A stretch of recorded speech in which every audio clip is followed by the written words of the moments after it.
Hello everyone and welcome to my channel and ready for another book review. Today we are going on to my second ever read through of a Terry Pratchett novel, and I went with number 2, follow up number 1 nice and simply.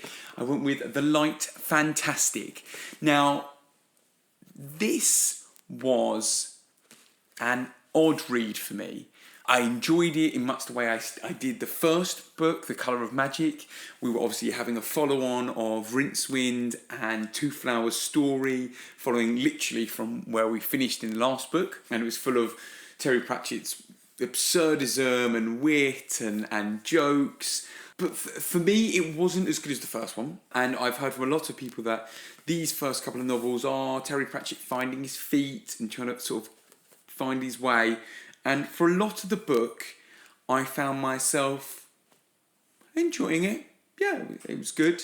It was a lot of similar to the first, sort of wild, wacky stuff going on, with not quite as much, I think maybe not quite as much of the satire. I think it was more sort of, I don't think slapstick's quite the word, but like sort of one-line jokes kind of thing and bits and pieces like that, which was, again, fine. It was making me laugh, which a lot of books don't tend to do that. So it's doing what it sets out to do. And it wasn't until we got towards the end, again, a little bit like the last book, where the stakes ramped right up. We finally got into sort of the meat of the story, I suppose, of what there is.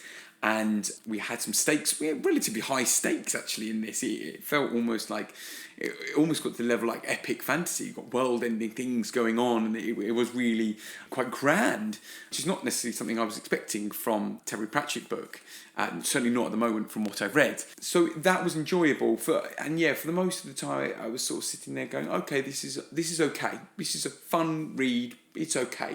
It wasn't blowing me away in any way, shape or form of that sense. And I think what my biggest problem is that it was funny and that was it. Actually, it had the problem that I find some of the Marvel films have. I know that is a big kettle of fish to go into, but some of the problems I have with the Marvel films, and actually this is the first one that I can definitely say that had it, was Iron Man 3. I found that it would forsake being cool in order to be funny. And I think I feel similar about this. Like sometimes there were moments I was like, oh, this could be really cool. And then it would sort of joke it off and dismiss it as a bit silly and silliness. And I was like, oh, but just let me be cool for a moment. Let it be cool. Just let us follow through. And I think linking up to the Marvel thing, that's kind of what you want from a comic book movie. You don't mind there being humour and things and stuff in it, but you want those moments of, this is so cool. Look at this. That's what you want from a superhero and from fantasy and things. You want those moments of cool. And I just felt sometimes in this, I didn't get that. I didn't get to experience that. It was, here's another joke. Here's another joke. We're gonna dismiss that and make a joke of it. And I thought, But saying that, we still get some really entertaining characters in it, with especially people like Cohen, and that was very funny, and Bethan, I think it is his wife, or soon to become wife. Yeah, some very sort of funny relationships. But again, I don't know if this is a running theme in Terry Pratchett. Everyone seems to be pretty much naked. And even looking at the front of the book, you kind of get the idea that no one except the main character is going to wear any clothes. But no, it was enjoyable. I did enjoy the part where we headed down into Death's realm, and he was teaching them how to play bridge. It was just very surreal and quite a funny moment to have in there, but at the same time, it still kept that level of mystery of what's going on. This is eerie and like very otherworldly. So I'm looking forward to reading more of these. I definitely am going to keep reading more of these, knowing that these are some of the quote unquote worst ones. I'm definitely looking forward to reading more of them.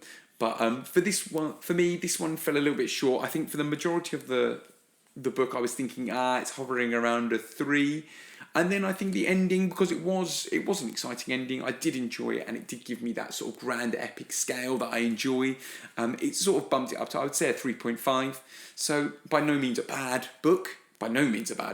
So yeah, so I enjoyed the story. It was an enjoyable book. And that's about it. If you've enjoyed the review and you maybe don't agree with me, maybe this is your favourite book in the entire series, let me know down in the comments. I'd love to know more about it. And what are the Terry Pratchett books that you would recommend me to read? I've started reading these. I think I'm now into the more episodic books, so I can maybe chop and change. What Terry Pratchett's would you recommend for me to read next? And I'll have a little look at them. But see you next time, and yeah, bye.